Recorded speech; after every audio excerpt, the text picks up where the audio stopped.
Anakin's gone. I am what remains.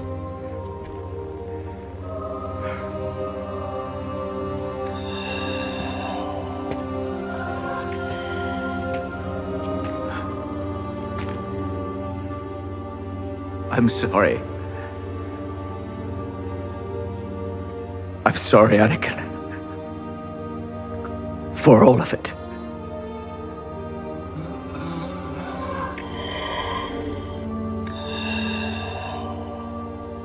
I am not your failure, Obi-Wan. You didn't kill Anakin Skywalker.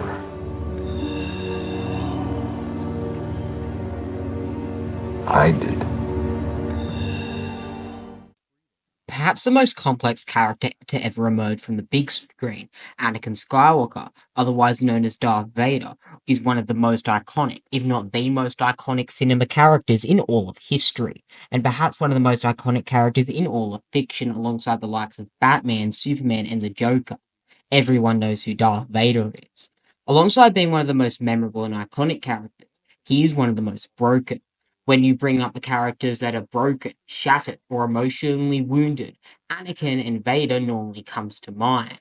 And today, we're going to be breaking down the psyche of Darth Vader, how he grew from the prodigal chosen one and fell into a depressed cyborg. So, my friends, join us as we venture into the archives and uncover the ancient hidden mysteries of the true fractured psyche of one Darth Vader, Anakin Skywalker, the hero with no fear, the fallen chosen one, the son of suns. Born in 41 BBY to his slave mother Shmi Skywalker without a father, however, it is speculated that due to Darth Plagueis insidious imbalancing the Force had rebelled and created the Chosen One as a tool to combat the Sith. As a child, Anakin Skywalker displayed immense kindness and generosity to anyone who came across him, as exemplified by his willingness to risk his life in the Bunta Eve Classic pod racing event to help both Qui-Gon Jinn, Padme Amidala, and her royal escort depart Tatooine at a time of great need due to the Naboo crisis. He made a number of friends easily, and his best friend was a fellow slave boy named Kista Benai, who we can see him reconciling with and talking to when we see him in the Phantom Menace just before he is in the Bunta Eve Classic. He was not shy to express how he felt and his emotions, and showed an immense reluctance to leave those that he cared for, especially his mother, behind. Indeed, Skywalker had a deep-seated fear of loss, as is prevalent in all human beings who live long enough to form attachments, especially in regards to his mother, which Master Yoda sensed when he was being tested for Force sensitivity by the Jedi Council. This fear of loss would follow Skywalker throughout his entire life, plaguing him like a curse, and eventually would lead him down to be seduced by the dark side of the Force, particularly following the death of his mother at the hand of a band of Tusken Raiders, Shmi, carrying sadness, anger, and guilt in his heart for years to come. He would never truly forgive himself after he failed to save his mother. He also felt immense fear towards his friends, noticing when he believed that Obi-Wan Kenobi was murdered by the bounty hunter Rako Hardeen in the middle of the Clone Wars, that led him to delve into the dark side. But upon discovering that it was a ruse to prevent Chancellor Palpatine's own kidnapping, he felt betrayed, infuriated, and angered for not telling him sooner, displaying the stagnation of the Jedi Order that Anakin could perceive. And thus he began to distrust Obi-Wan and the Jedi consistently after this, as we can see in Revenge of the Sith and throughout the rest of the Clone Wars post the box episode. After he left his mother, Skywalker, feeling brunt of the childhood abandonment and losing the only person who he had ever perceived to care for him before meeting the Jedi, clinged on to anyone who was close to him. First, it had been his father figure in Qui-Gon Jinn, but then the Jedi Master was slain on Naboo by the enigmatic Sith apprentice Darth Maul, who was secretly the Sith apprentice of Darth Sidious, the currently reigning Dark Lord of the Sith after murdering Darth Plagueis. Afterwards, he clinged on to others in his life, first like Obi-Wan Kenobi, Padme Amidala, and Ahsoka Tano, who he came to value as extremely close allies and friends. Similarly, his experiences as a slave would leave him with a deep resentment towards slavers and people who enjoyed slavery. Skywalker would mostly keep these feelings to himself, however, very rarely discussing them, even with those whom he trusted like Kenobi, Ahsoka, and Padme, as he struggled to put his past behind him, making an effort not to think about it and to bottle his feelings up. Although, however, it would eventually release itself in the form of the dragon of the Sith that was Vader. As he grew older, Skywalker, due to his innate power in the Force and status as the Chosen One, became cocky, reckless, impatient, willful, and cavalier. Despite Kenobi's efforts to train him as best he could and teach him patience as well as direct him in mastering the cosmic energy of the Force, Skywalker remained confident, cocky, and bold, demonstrating a lack of subtlety which Plo Koon once noted. It was one of the many traits his Padawan, Ahsoka Tano, had adopted from him during her younger years. Another was the tendency to disobey orders due to his own personal needs or personal satisfaction, which he did whenever he thought they were not the best way to solve problems. Very similar to some of the clones of the Clone Wars, such as Rex and Cody. And his cockiness. Despite many failings, Skywalker remained extremely selfless, willing to lay down his life within a split second for others, and showed commitment to things greater than himself, such as the Jedi Code, the Republic, the Senate, his friends, and his wife, even betraying the Jedi in fear and disillusionment that they would overthrow the Senate and seek a peaceful transition after exduing Palpatine from office. Similarly, his relentless determination was rivaled by none, except perhaps by that of his Padawan Ahsoka. When Tano was missing in action and taken to the moon of Beskar, Skywalker immediately blamed himself, believing that he had failed to properly prepare and protect his student, and relentlessly searched for her possible location on various star charts, though Plo Koon suggested that he trusted her in her ability. Indeed, Tano eventually survived and led the others to safety, and, upon her return to Coruscant, she informed her master there was no need to apologize, and she explained how he had already done all that he needed to, as she had used his lessons that he had taught him during her apprenticeship to him, to survive. When Skywalker was unsure of how to respond, she thanked him for what guidance, so Skywalker responded with, "You're welcome, my Padawan." In some aspects, his journey as a mentor to Tano allowed him to mature in many ways, and become more responsible, seeing the errors of his previous self, when she was suspected of treachery, and her subsequent decision not to return to the Order when invited back infuriated Anakin.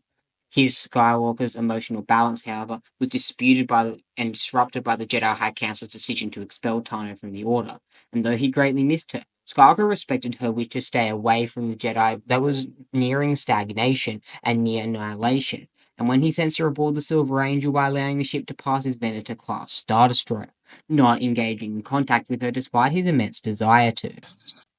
As the Clone Wars conflict erupted in 22 BBY, his heroic feats, including those of bravery, selflessness, including his willingness to sacrifice and lay down his life for anyone who he came across, eventually made him a heroic symbol of the Jedi Order, and very much popularized by Supreme Chancellor Palpatine.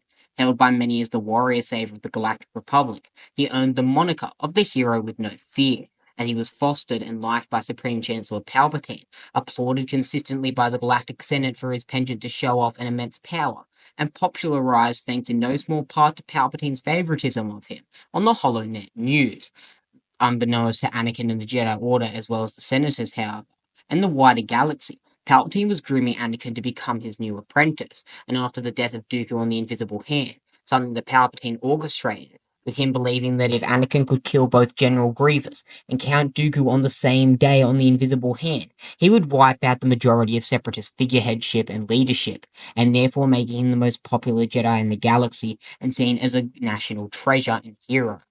With a penchant to brag and show off due to his immense power, Skywalker was something of a maverick among the Jedi ranks, though in a very dissimilar in the way as his late informal Jedi Master Qui-Gon Jinn had been, as Qui-Gon was more focused on the mysteries of the Force and disagreed with the Council in that respect. Anakin was a pure combat enthusiast. He known among the Jedi for being passionate and impulsive and well in tune with his emotions, as well as acting on them when he needed to. Most of his peers trusted him with their life and his ingenuity, although some Jedi did consider him to have a simplistic and unusual approach to logic. The 501st Legion, the Clone Legion that he led on various campaigns throughout the Clone Wars, as well as its Captain Rex, considered his tactics reckless and unorthodox, but appreciated the fact that he would never risk their lives without risking his as well. He was always on the front of battle with his men, who he respected a great deal. Whenever Skywalker, who believed a true military leader should always lead from the front with his soldiers, threw caution to the rear, Rex was always by his side, and he had full trust in his general's instincts as well as his plans. Skywalker cared about his troops and even befriended Rex to an immense extent, even informing him about his secret relationship with Padme Amidala, as we see in the Clone Wars Season 7.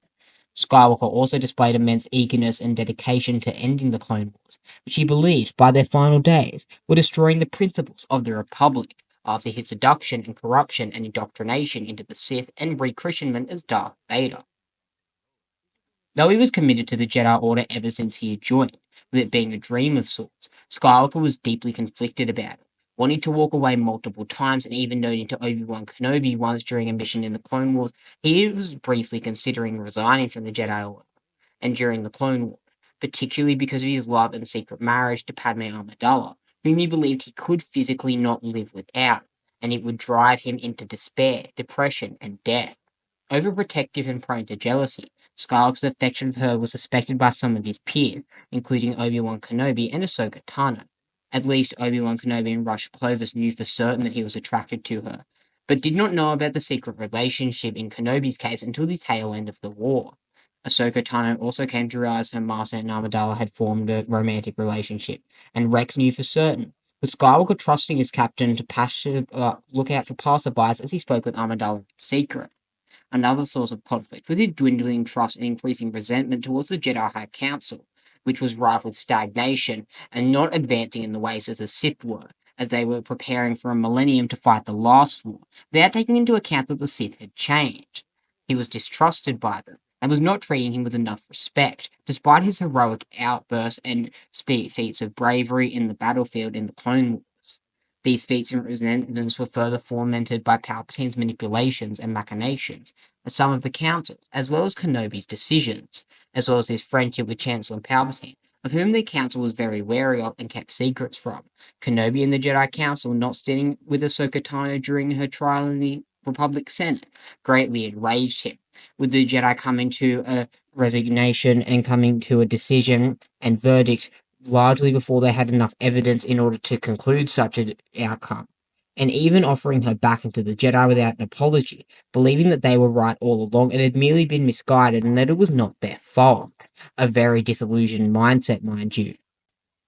As the war came to its end, Skywalker was forced to endure various agonizingly emotional, turbulent issues that, faced with many burdens on his emotional well-being and stability, he had lost Tano, with a resignation from the Jedi Order after the Jedi Council falsely delivering a verdict just to appease the Senate, only to then lose clone troopers Tup and 5 shortly thereafter, some of his best men, who had been corrupted and seduced by the Plan and Contingency Order 66, which was designed to kill the Jedi after its enactation, making it seem like his personal life was completely falling apart. The only constant in his life was his wife, whom he hoped she would never leave him after he lost his Padawan. Unlike various other Jedi, Skywalker struggled to keep his emotions in check, especially his frequent but unbridled bursts of anger. He cared deeply about his friends and, as noted by Ahsoka Tano, looked out for them until the end. Loyal to a fault, Skywalker was willing to do anything throughout to protect those he cared about, often resorting to the dark side of the Force to do so, throughout the Clone Wars, as Palpatine had planned.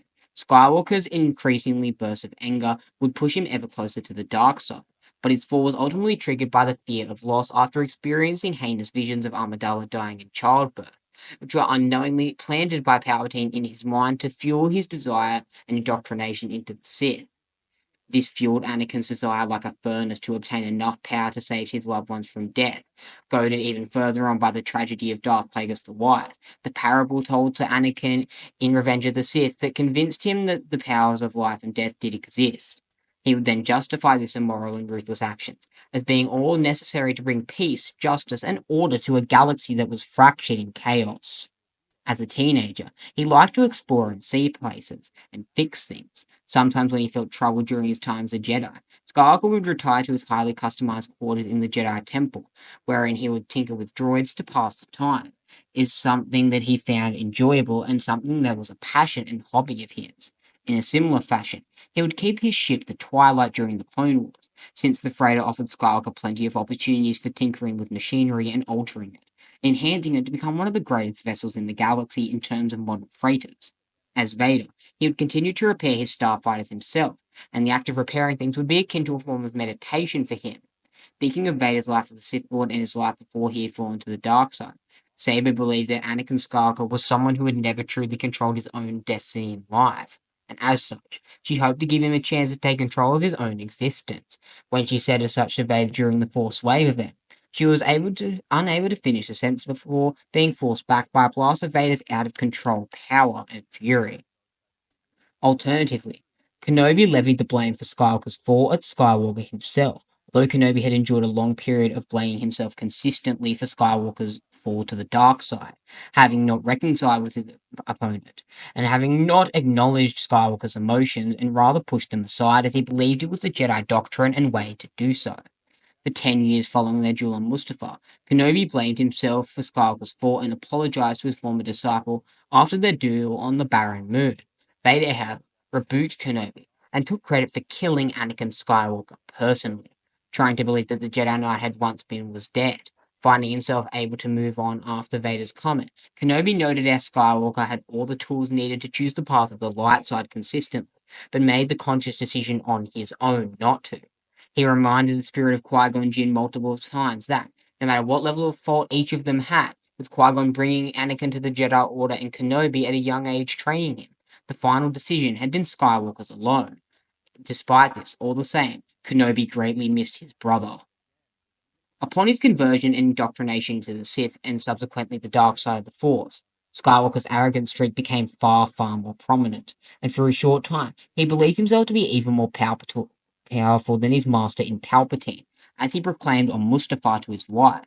During his early days as a Sith, Vader believed in justice and would fight to bring it to the Empire at any cost. His impulsiveness and tendency to act in anger were both magnified as well.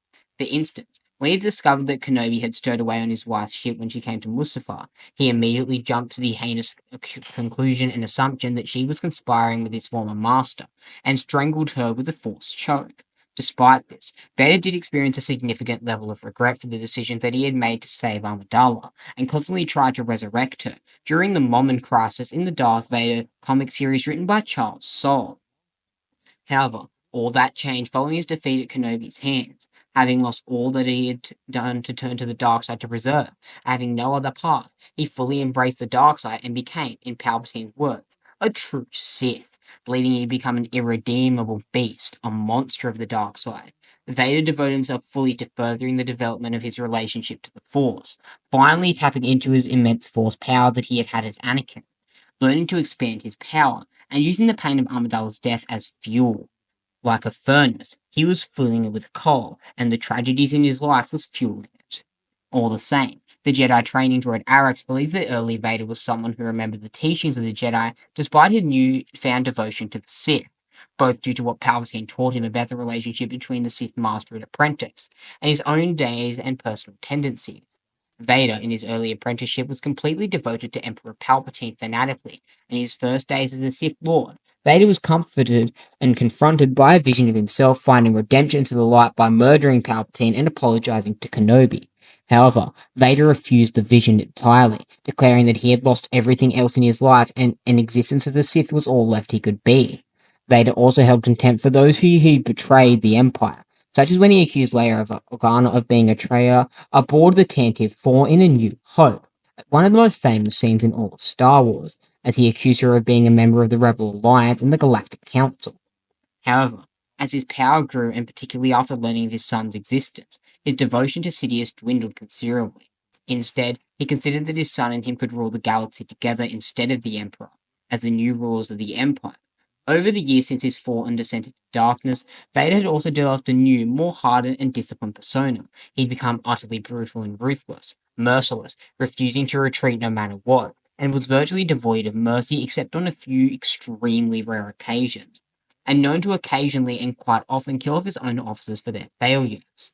Vader eventually came to view the Galactic Civil War not as a war, but as a series of executions carried out by him, believing that wars were for lesser men than him and his master. When eventually confronted by Leia Organa on Vorgon Ras, he informed her of his disbelief, and told her that her execution was long overdue, but he was unable to kill the princess due to the arrival of Commander Carbon. Vader treated droids as disposable servants, and even practiced with the highest echelon of lightsaber-wielding droids in the galaxy to hone his skill. Similarly, Vader's bloodlust and desire to kill was immeasurable, During the first weeks after Revenge of the Sith in Legends continuity, Palpatine brought Vader aside after he had just finished killing another Imperial officer. Palpatine had a private talk with Vader, noting how he did not want to rule over a galaxy of the dead, with Vader killing all the officers faster than Palpatine could usher them into the Empire's service and courts. Eventually, the identity of Vader in the Empire had arisen tales of a dark armored humanoid figure who serves as the Emperor's most trusted enforcer and most ruthless combatant, and was considered to be the most feared individual in the Empire, besides even the more just jurisdiction of Palpatine, believed to be more feared than even his enigmatic master. Rumors circulated that he lived in a castle on a world of lava, that he wielded a red lightsaber, suggesting a connection to the ancient force-devoted world of the Sith. A few who had interacted with him stated that they were unsure whether the individual behind the armor was a living person, or a droid, or a clone trooper gone wrong. Many feared that if Vader were ever defeated, a number of duplicates would be activated in its place, creating a terrifying army of monsters. And the Sith Lord also had no qualms about using torture to accomplish his goals, actually enjoying feeling people and observing people feel his own immeasurable pain. Considered to be the Emperor's first terror weapon, and noted to employ antiquated dictation, he was tenacious and unstoppable, and made most Imperial naval officers uncomfortable at a mention. Even Admiral Firmus Piet, whose highly skilled abilities as a wartime officer kept him alive in Vader's service consistently, was not above being threatened with death by the Dark Lord on numerous occasions. When Piet warned him of the droid infection, Vader's only response was to critique Piet for thinking he would repeat the Admiral's failings. Contrary to the rocky relationships he had with most Imperial officers, his rapport with his stormtroopers mirrored in many ways his former persona's relationship through a Republic's clone troopers, although he was far less tolerant to failure as he had been in those days. In fact, his standing with the rank and file was such he was known for it as far as Ryloth that the Stormtrooper Corps almost worshipped him as a god. In Legends continuity, Vader's initial squadron of stormtroopers that he took wherever he went were original and leftover 501st clones that had successfully activated Clone Contingency Plan 66 and pledged their loyalty to the Empire. Additionally, Vader commanded the absolute fanatical loyalty of his servant Beneath, who remained stationed at his castle on Mustafar, and knew Vader viewed himself as a monster. Part of his immense reputation was that he would normally be quiet, and thus his presence for a good implied threat to others, whereas shows of passivity were not. Instead, it was well known that he usually preferred to oversee operations personally, using action to block out any intruding feelings, and was frequently at odds with those who lacked faith in the Force, finding it disturbing or even blasphemous, as we can see when he is talking to the Imperial Council on the Death Star in A New Hope. Over the course of his long, agonizing life, his immense self-hatred and loathing led him to ponder various self-destructive tendencies, such as blaming his former master of Obi-Wan Kenobi for not killing him on Mustafar, and his immense hatred for Kenobi for what happened on Mustafar led him to have the desire to burn his former mentor's body to the same level he burned his own. Although Vader despised Obi-Wan Kenobi for being responsible for his extensive injuries inflicted on Mustafar, Vader did not entirely hold Kenobi completely to blame for his dark and unjust fate. As he informed his former master in one of their confrontations, he proclaimed that it was not Kenobi who had killed Anakin Skywalker, instead saying that the final choice and the final nail in the coffin had been the dragon Vader himself. Darth Vader continued to harbour his xenophobic hatred of the Tusken Raiders throughout his long life, with the race for the murder of his mother during the end of the Separatist crisis, which gave him the motive after a negotiation with the crime lord Jabba the Hutt to attack and massacre a Tusken Raider camp located on the same planet where he saw his mother die, allowing them to feel his own immeasurable pain. During his first days as a Sith, he claimed that his actions were justified, stating that the Sith were on the right side while the Jedi were the real scourge the galaxy needed to be rid of if it needed to evolve and grow. While the Jedi Order had become stagnant and dogmatic, in line with a corrupt Senate, they were not as evil as the Sith were, nor had they lost their way like the Sith had. As he told Kenobi during the duel on Mustafar, he believed the Jedi were evil. As he grew older and more refined, and lived within the suit, he claimed that he still believed in justice, claiming to be a devout believer in Imperial propaganda to bring order to the galaxy, believing that the Empire was genuinely the only solution the galaxy had left to go into a bright future. During the manhunt for the pacifist scientist Galen Erso, the man who helped Orson Krennic design the Death Star, Vader questioned the term peace, seeing violence as the true creator of order and dismissing pacifists as fools who failed to see that, such as the Lerman who he had encountered alongside Ahsoka Tano and Luminara Unduli in the Clone Wars. He publicly declared to his son that they would work together to reverse the disorder that existed in the galaxy, as well as the turmoil induced by corruption and the abolishment of the Imperial Senate after the construction of the Death Star. During his campaign to root out the Crimson Dawn infiltrators in the Empire, such as Kira, Vader saw it as a way to bring about order, allowing loyal Imperials to be executed if it meant Dawn agents would also be killed along with them. When asked by his agent, Ochi, Vader declared it was as part of his quest to bring the order back into the Empire by destroying the chaos of the Crimson Dawn crime syndicate.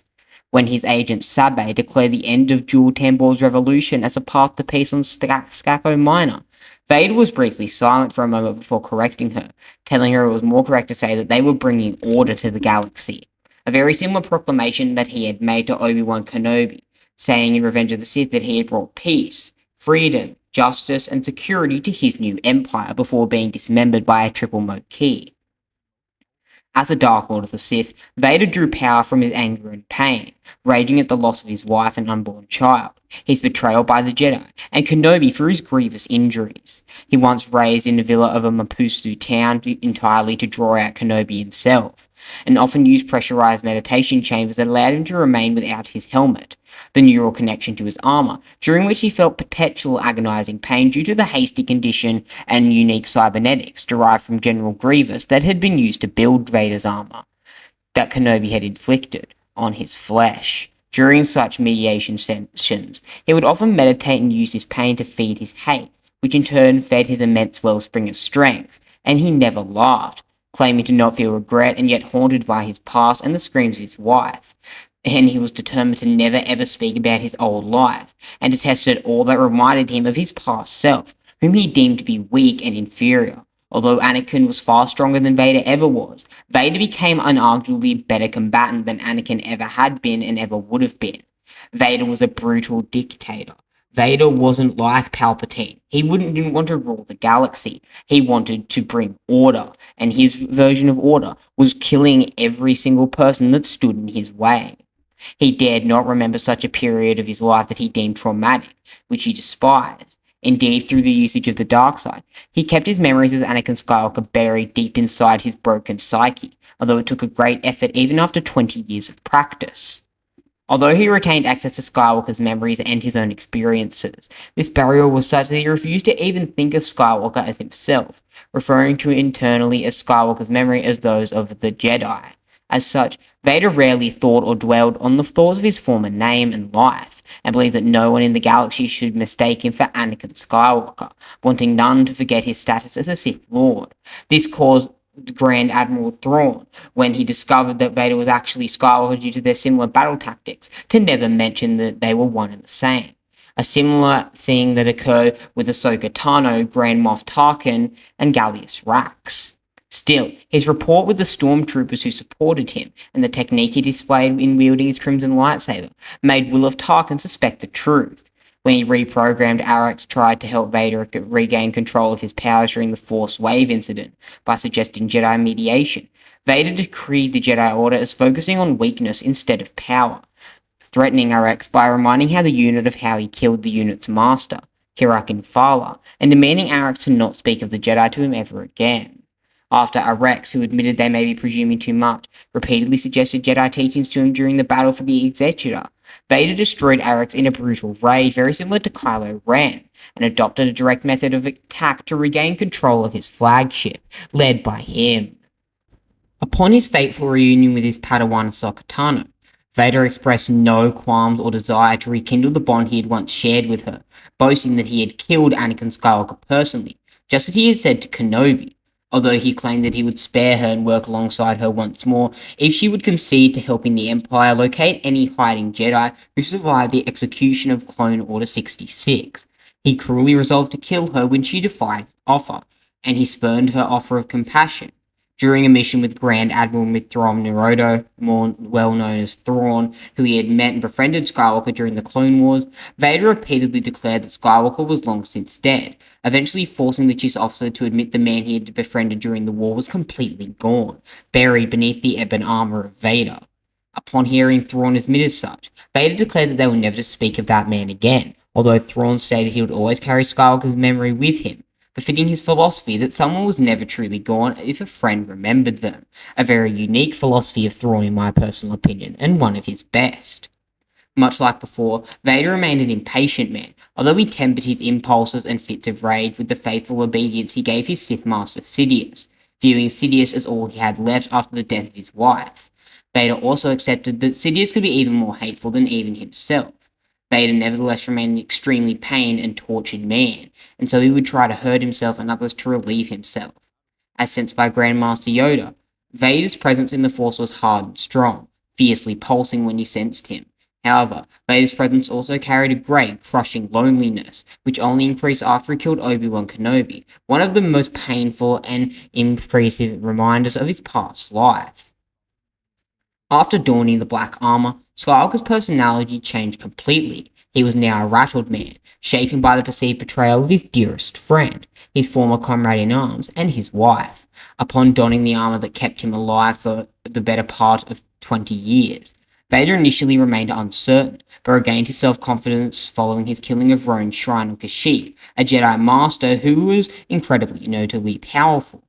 He also gained a firm belief that love was a weakness and was utterly meaningless in the ideology of both the Sith and the Jedi due to his own personal traumatic experience with it. This belief was eventually prevalent during the Galactic Civil War, when Vader attempted to persuade the clone of Galen Marek not to hesitate in killing Juno Eclipse during a training session. Although it was rumored that Vader had a personal fortune so massive that one could not reach the bottom with a shovel if it were in credit coins, in truth, Vader cared for credits only to the degree that they could help carry out his plans, whether they be military or personal. Due to the traumatic PTSD experience he suffered on Mustafar, Vader developed a murderous obsession with finding and destroying his own master Obi-Wan Kenobi, spending whatever time he had tracking his former master's hiding place. Many fugitive Jedi fell victim to Vader's obsession, being viciously and agonizingly tortured and executed regardless of whether they had information about Kenobi or not. Vader nearly fell victim to his own obsession when a group of 8 Jedi Order 66 survivors attempted to trap and eliminate Vader by falsely claiming that Kenobi would be among them at Kessel. This was a few weeks after Order 66, mind you, and Vader was still adjusting to the limitations of his heavy armor.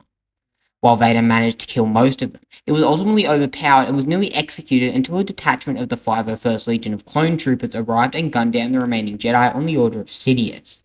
Despite his near-death experience, thanks largely in part to a cleverly manipulated Cortosis blade, Vader continued to hunt for Kenobi, although his duty to the Empire as well as the stability of the galaxy gave him little time to look for his former master. After 19 years of searching, Vader finally sent Kenobi aboard the Death Star, a feeling which for the first time in years gave him his chance for revenge. Upon meeting the elderly man Kenobi, who looked more in his 70s than his 50s, Vader viewed the Jedi Master as inferior both in skill and power, taunting them that despite once being his student, he was now the Master. Although Vader eventually finally killed Kenobi, his master's mysterious death left him unsatisfied, as he did not get to see the grisly look of death as Kenobi's life flashed and vanished in his eyes, something that Vader had always desired to see following his burns on Mustafar. Vader had an exceptionally low tolerance of failure, arguably lower than anyone else in Star Wars besides maybe Darth Malgus, and did not get on well with many of the higher-ups in the Imperial military. An example being his nearly choking Grand Admiral Conan Antonio Motti to death when he challenged the power of the Force, though Admiral Motti survived due to the invention of Grand Moff Wilhoff Tarkin. Both Admiral Kesdel Ozell and Captain Lord Nida were not so fortunate, however, as Vader telekinetically strangled both men to death following blunders that they had committed in failure. For their part, many higher-ranking Imperial officers despised the Dark Lord and his, quote, sorcerous ways. He also retained his former identity's distaste for dishonesty and deception, having once gone into a massive infuri that resulted in the destruction of a large part of the Jedi Council chamber on Coruscant, after learning that the Jedi Council, including Obi-Wan Kenobi, had hid the location of the Ghost prison from him as well as Palpatine. However, he did eventually develop a tendency to craft some falsehoods, or at the very least half-truths. This was especially evident when he told Lieutenant Tom that he actually killed Anakin Skywalker, when he was in fact Anakin Skywalker, though he may have been speaking ironically. Because of his former identity's status as a slave, Vader also suffered distress when the concept of slavery was brought up, especially regarding the Empire continuing the slave trade. This distressed nature on the topic once had him, during the debriefing with Commander Vil of the 501st Legion regarding the cleansing of New Plimpton, abruptly end the debriefing without a word and walk off to this balcony in peace, apparently too distraught and saddened at the revelation of the Empire redirecting the 501st Legion, the probable legion of the Clone Wars, to sell slaves on Orvac 6, to fall asleep for the night, and was still troubled by the discovery the following morning. While Vader appeared to be completely and totally zealously loyal to Sidious, he secretly plotted on numerous occasions to eliminate his Sith Master on more than one occasion. Knowing that he could not take on his master alone due to his handicapped potential in the Force and physique, Vader's first attempt was to overthrow his extremely powerful apprentice, utilizing Starkiller, who had a Force power that rivaled that of Luke Skywalker, and constantly surpassing his limits due to Vader's rigorous training to fight Sidious. But his plans were eventually halted by Sidious's apparently discovery of the boy. To show his loyalty to his master, Vader injured and seemingly killed Starkiller, later suggesting that they used him to seek out the rebel elements within the Imperial Senate and gather them on Corellia for execution. Several years later, Vader attempted to seduce the gravely injured son, Luke, to the dark side by suggesting they could easily destroy the Emperor with their combined strength. Although Luke ultimately rejected the offer and fell out of reach from his father both in the Force, emotionally, and physically. Despite his rather rocky relationship with higher-ranking officials in the military, Vader did get quite along well with the clone troopers, once remarking, "I was rather fond of Commander Appo, following the latter's death at the hands of Roan Shrine." One reason Vader was popular with the troops that served under him was his willingness to fight in the front line, unlike many other militaristic leaders, and not expect of anyone anything he was not willing to do himself. One officer who looked up to Vader because of this was Irv Lekauf, who often spoke highly of Vader to his grandson Jory Lekauf. Another military officer was to be taken under Vader's wing was Fearless Piet, who succeeded Ozzel as Admiral of Death Squadron, and notably survived being under the Sith Lord's command while having aired not once, but twice during his tenure under Vader. This was due to the fact that both of these failures were caused by unforeseeable errors, not factors that played into Piet's judgment, and thus Vader decided to let him off lightly, incredibly rare in Vader's case. In addition, although he did technically execute officers when they failed him, he occasionally promoted military, such as the 501st Legion officer Diane Gier, for traits he was personally impressed with. In Gier's case, it was his brutal honesty to Vader. Similarly, he also promoted Burasea to temporary moth ship for the completion of the second Death Star when she backed up an admiral that Vader had killed, assessments that there were flaws in the design of the ship. He also held some disgust towards individuals who were willing to betray their own words for power, even when their actions were to the benefit of the Galactic Empire. This was especially evident in his interactions with the Gek-T soldier Staffu Raz during the seizure of Harax, when he made no effort to hide his opinion of Raz due to the latter's betrayal of the Gekko to the Empire, and made it very clear that they should have to rescue them. The rescue transport would lead to his inevitable demise. Despite his actions, Vader apparently did believe at his core that he was doing what was good for the galaxy, and he also appeared to have a high self of self-loathing as a result of his actions, so much so that he nearly committed suicide on a mission to Atoa. His self-hate was so strong enough to kill the resurrected Darth Maul, who had received personalized training from the Prophet of the Dark Side, and was exploiting various elements that Vader struggled with in terms of combat, such as maneuverability and agility, in addition to using an esoteric weapon like a saber staff and the Jarkar style of fighting. In addition, Galen Merrick once speculated after Proxy admitted to hating having to turn Vader to deliver messages from him, that Vader also hated himself just as much. He expressed his belief that the Empire was the only way the galaxy could attain true peace, justifying his actions as those of the Empire as necessary to accomplish this.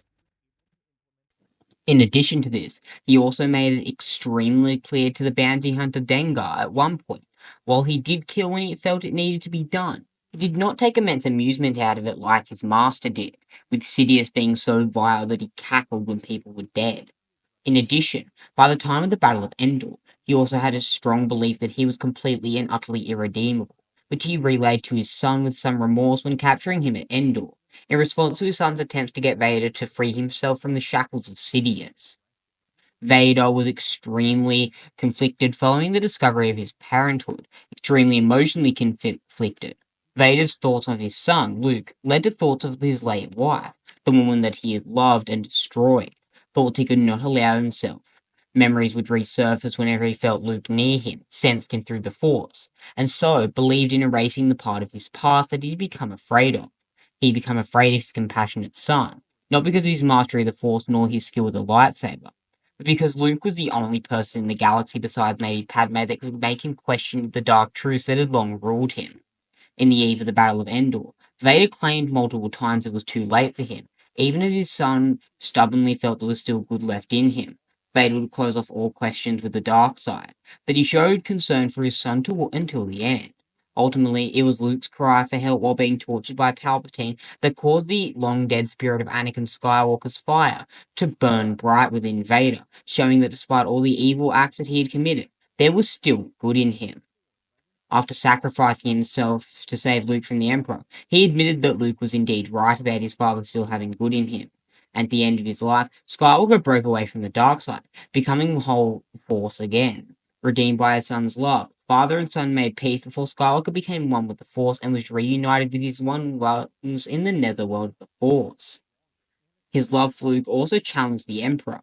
Vader began to distrust him, feeling like another pawn in Palpatine's machination.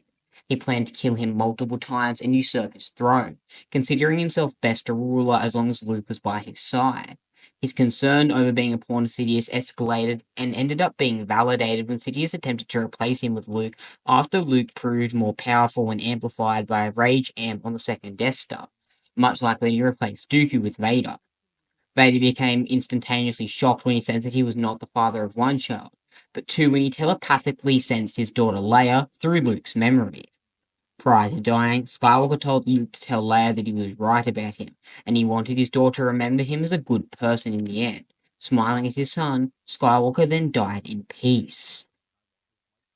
With regards to his relationship with Padme Amidala, Skywalker had first met Amidala when she posed as a handmaiden and a commoner at Watto's shop in Mos Espa. There, Skywalker asked if she was an angel. He was surprised when Padme revealed herself to be a queen. And 10 years later, Skywalker met with her in an apartment following an assassination attempt ordered by Newt Gunray on her. As Skywalker continued to protect Amidala from further assassination plots, he tried to impress her and flirt with her in various ways he later cringed at. However, the mistakes he and Amidala made during that time revealed who each truly was to the other, and Amidala fell in love with him very quickly. They admitted their mutual love to each other on Naboo, and following the first Battle of Geonosis, married in secret. During the Clone Wars, Skywalker and Amidala rarely saw each other due to the Clone Wars and their keeping their secret. Skywalker would rescue and protect Amidala from numerous dangers without expressing any romantic interest, such as the General Grievous, the Zillo Beast, and the Blue Shadow Virus. Skywalker also felt jealous towards Amidala's close friend, the senator and head of the banking clan at the time with regards to senatorial duties, Rosh Clovis of Scipio.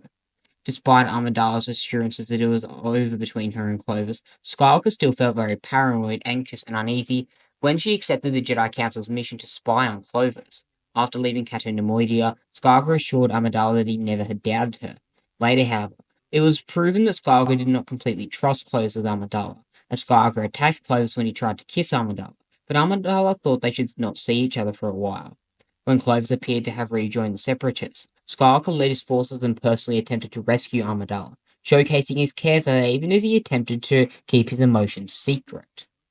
Later, when Anakin revealed that she was pregnant, Anakin had premonitions about how Amidala would die in childbirth secretly planted by Darth Sidious. Skywalker's fear eventually led him down the path of the dark side.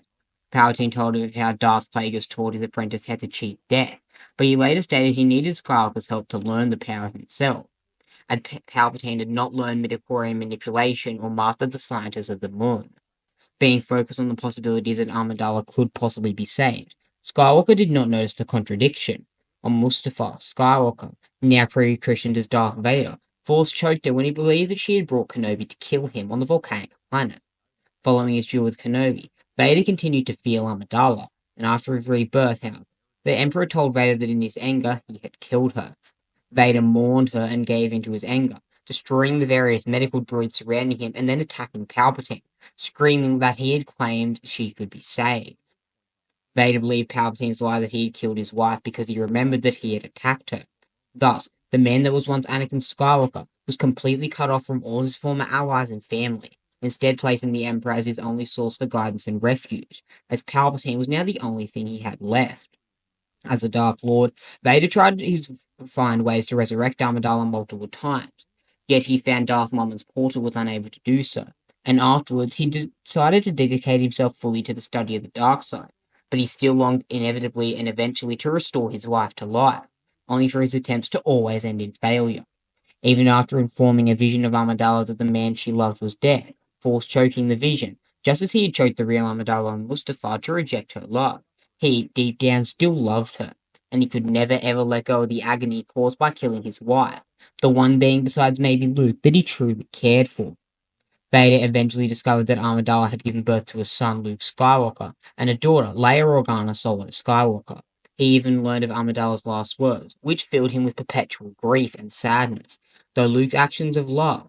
Vader later turned back to life, fulfilling Amidala's dying prophecy that goodness still remained in the heart of Skywalker. So, my friends, that basically wraps it up. Thank you for joining us as we dissected the most broken and complex character in all of fiction. Darth Vader is truly one of my most favorite characters in any fictional show and arguably the most iconic character to ever come out of a TV series, movie, or book series. His psyche is so damaged, and his story is so incredible that he became the stuff of legend for a reason. And to this day, he is the testimony of what all current movie villains, including the likes of Thanos and Joker, are compared to. So, my friends, I'll see you in a galaxy far, far away. Leave your suggestions down in the comments below. And remember, the Force will be with you.